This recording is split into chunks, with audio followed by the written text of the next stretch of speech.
Eloping has pretty much been a concern since Maggie has been able to crawl, since she's been mobile. As soon as she began to crawl, she started crawling away from us. The first time I remember noticing that Maggie had no tether, is what like some of the therapists have called it, was when we were at Paul's graduation. Paul's graduation was in April of 2011, and in April of 2011, Maggie was, 9 months old. We were playing out on the lawn in front of the chapel that he was graduating in at USF, University of San Francisco, and she just started crawling. She just took off crawling across this lawn, and she just didn't look back. She just crawled and crawled and crawled and didn't stop. I kept waiting for her to stop and look back, and she never stopped until finally I got up and ran after her. And I just thought she was really brave and really daring as not even a toddler. She wasn't toddling yet. As a baby, I just thought she was this brave little baby, and that was when it started. She took her first steps at 10 months old. She was full on walking at 12 months old. On her birthday, she took off across the room. After that, we would be going to the park, going to a picnic, and she would just take off and just run all the time. So one of the questions that people were asking a lot on the post about her running away was in what situations does she run away? And it is all the time. It's when I'm with her, it's when she's by herself, it's when we're at home, it's when we're out in public. We're out in public every single day. We go out every single day. We are at restaurants, we are at stores, we are at parks, we are doing fun things. She is at therapy, she is at school, we are in the community every single day. Every single day of the week, Sunday to Sunday, we are out doing things with her. So it's not like she's cooped up at home. She's going to lakes and parks and doing fun things and trying to make sure that she's out having fun when she's not in therapy. Now that the school year is back into the swing of things, she is in therapy and school a lot, which is the reason I let her be in those things so much, is because that's generally what keeps her happy and calm, and she likes it that way. She's less distressed that way generally. When we are out in public, I hear people with children who elope who talk about walking with their children a few feet away from them. When we're out in public, I have to have a pretty firm grip on her arm at all times, and she might still try to get away from me. I can't walk with her next to me. The second I let go of her, she takes off at a sprint, and she's really, really fast. We go to parks and I'll tell her, Maggie understands every single thing that you say. She's very, very smart. She understands everything. So when we go to a park, I will tell her that if she runs away, we are leaving immediately. And sometimes that works and sometimes it doesn't work. And I know she can't control everything, but that's probably been the most effective thing at keeping her from eloping at parks. That's pretty much it, and I have to keep my word on those. When she elopes, we leave the park. And I mean, she doesn't get in trouble. I don't say anything. I take her hand and walk her to the car without saying a word, because her therapists feel it's attention-seeking behavior. When she does it, generally what she says to me afterwards is ready, set, go, and she laughs. Ready, set, go, ready, set, go, ready, set, go, ha ha ha ha, and laughs. So I don't think she's actually trying to get anywhere. She thinks that it's funny. She laughs about it a lot. After she eloped the other day, when I went up to tuck her into her bedroom, she said to me, ready, set, go, and was laughing about it. And again, she didn't get in trouble for that. I just tried not to react at all because of the theory that it's attention seeking.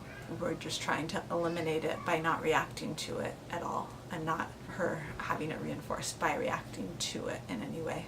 Except for the fact that I do have to run after her, and that reinforces it. The fact that I'm chasing after her does reinforce that behavior. In that way, we're kind of a little bit screwed over. Now, there's things that we've used to stop eloping. When she was small, we used baby gates, we used locks, we used those little chain locks. She can snap a chain lock in two. We used deadbolts that went across the door. She can undo those so easily. Some that turned, she could undo those super, super easily by the time she was 4. Basically any lock that doesn't have a key, she could easily undo and figure out very, very quickly. And it didn't matter. We put them at the very, very tops of the doors so high that I couldn't reach them, and she would move a chair and stack things on top of chairs and balance things, basically making a ladder, a dangerous wobbling ladder, until she could reach and get to where she wanted to be. And that got kind of scary. And she would still get the locks undone. And so that didn't work. And we also did alarms, but a lot of those alarms, if you like peel off one side of the alarm, will then cease to work too. And that would be something like she could peel off one side, and then once you disconnect the one side of the alarm with the cheap alarms, then they no longer work. And so she eliminated some alarms that way. I mean, yeah, the alarm goes off immediately, but then after that it ceases to work. And we had window alarms too. The window alarms used to get set off all the time from the movement ones. They were just like the cheap window alarms that you get at the store. We do have a GPS that is the Gizmo gadget.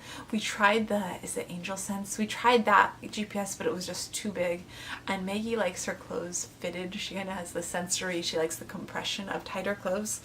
And it was just, we tried it. It also didn't have reception where my parents used to live, and that was, at that point, that was a really big thing for us. This was literally 3 or 4 years ago, so they definitely could have reception there now. At that point in Trinity County, there was not reception. And so we sent that back and ended up going with the Gizmo gadget, which is Verizon, and Verizon did have reception there, and we tested it out a ton. Like, we took her out on a walk. Actually, we took Sadie out with it first, and like I actually tracked them with it and was able to find Sadie and catch Sadie wearing it like multiple times. That was pretty cool. For that one, it's like, will your kid wear a watch? Will your kid leave a watch on? We told Maggie it was a mermaid watch, and she left it on. The only downside to it is that it is waterproof. However, if you hold both buttons down, or if you hold a button down underwater, it will break. And so we've gone through, I think, 3. Ours usually lasts like a year before she manages to break it, which I feel like is pretty good, because Maggie breaks most things within a year, and for me that's really good for a product. Actually, first she had a Gizmo Pal, and then a Gizmo Gadget, and then another Gizmo Gadget. So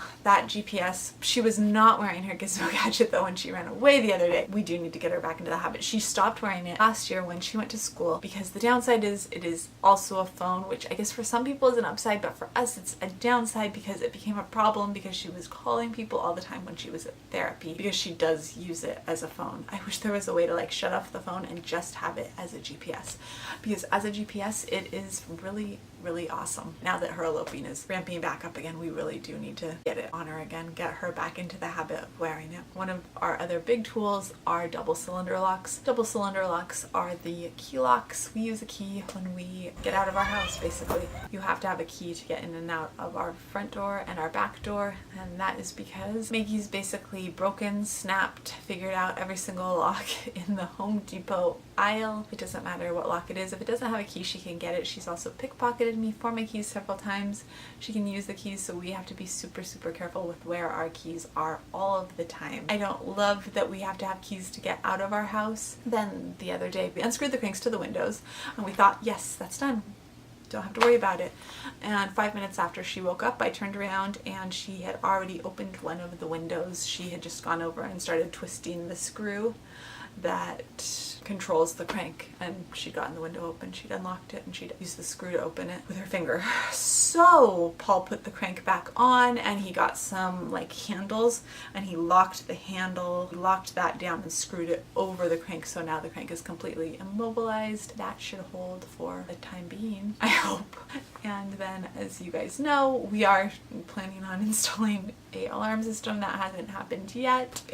That's like the next thing that I'm figuring into our budget. And then the video cameras. The video cameras that did seem over the top even in my mind when I put them in. It was just a feeling that I had that I needed to do something more, that something was coming, that she'd been eloping more, and I felt like I needed to do something more. And like the logical part of my brain was like, this is too much, and another part of my brain was like, you need to do this. And I was almost like still making fun of myself in my head for doing it. I don't know. And I'm really glad that we put those cameras up, because I'm afraid that she wouldn't be alive right now if that camera hadn't told us that she got away. And like it's the point where like she's a big enough kid that people aren't necessarily going to stop her anymore, that people are just going to let her go because she's like an 8-year-old. Even though we have talked to our neighbors, we've gone around to like all of our neighbors and talked to all of our neighbors about it, and it was kind of a little bit hard for me because I saw one of our neighbors' cars go by on the thing in between when Maggie left on the video and when I left on the video on one of the videos, and they just drove right by her. So that was a little bit hard hard to watch. They drove by her when she was going down